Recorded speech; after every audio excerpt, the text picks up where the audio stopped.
Hello everyone, welcome to our channel. రెండు తెలుగు రాష్ట్రాల్లోనూ కుండపోతగా కురుస్తున్నటువంటి వర్షాలు. వివరాల్లోకి వెళ్దాం. ఏ జిల్లాల్లో వర్షాలు పడతాయి, వాతావరణ పరిస్థితులు ఏంటి తెలుసుకునే ముందు మీరు ఇంకా మన ఛానల్ కనుక సబ్స్క్రైబ్ చేయనట్లయితే వెంటనే సబ్స్క్రైబ్ చేసి పక్కన ఉన్న బెల్ ఐకాన్ని క్లిక్ చేసేయండి.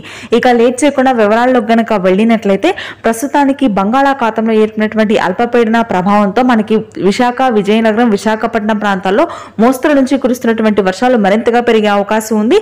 అదేవిధంగా కృష్ణా, తూర్పుగోదావరి, పశ్చిమ గోదావరి జిల్లాల్లో కూడా ఈ రోజు రాత్రికి భారీ వర్షాలు నమోదు కానున్నాయి. ఇక ఆ తర్వాత నెల్లూరు, ప్రకాశం జిల్లాల మీదుగా నైరుతి రుతుపవనాల ద్రోణి అత్యధికంగా కొనసాగుతుంది. దీనితో కడప, చిత్తూరు, అనంతపురం, సత్యసాయి, నెల్లూరు, ప్రకాశం జిల్లాల్లో భారీ వర్షాలు కురుస్తాయని వాతావరణ కేంద్రం వెల్లడించింది. దాదాపుగా మనకి బద్వేల్, రాయచోటి, పులివెందుల, జమ్మలమడుగు, కడప, పీలేరు, పలమనేరు, నంద్యాల, కదిరి ప్రాంతాల్లో భారీ వర్షాలు నమోదు కానున్నాయి. తెలంగాణ విషయానికి వచ్చినట్లయితే మహబూబ్ నగర్, గద్వాల్, కరీంనగర్, వరంగల్, వనపర్తి, వికారాబాద్, హైదరాబాద్ లోని యూసఫ్ కూడా, అమీర్పేట, కాగజ్ నగర్, మల్కాజ్గిరి, జిహెచ్ఎంసీ, పంజాగుట్ట ప్రాంతాల్లో భారీ వర్షాలు కురవనున్నాయి. ఇది ప్రస్తుతానికి లేటెస్ట్ వెదర్ అప్డేట్ అయితే. Thanks for watching. Please do subscribe for our channel. Thank you.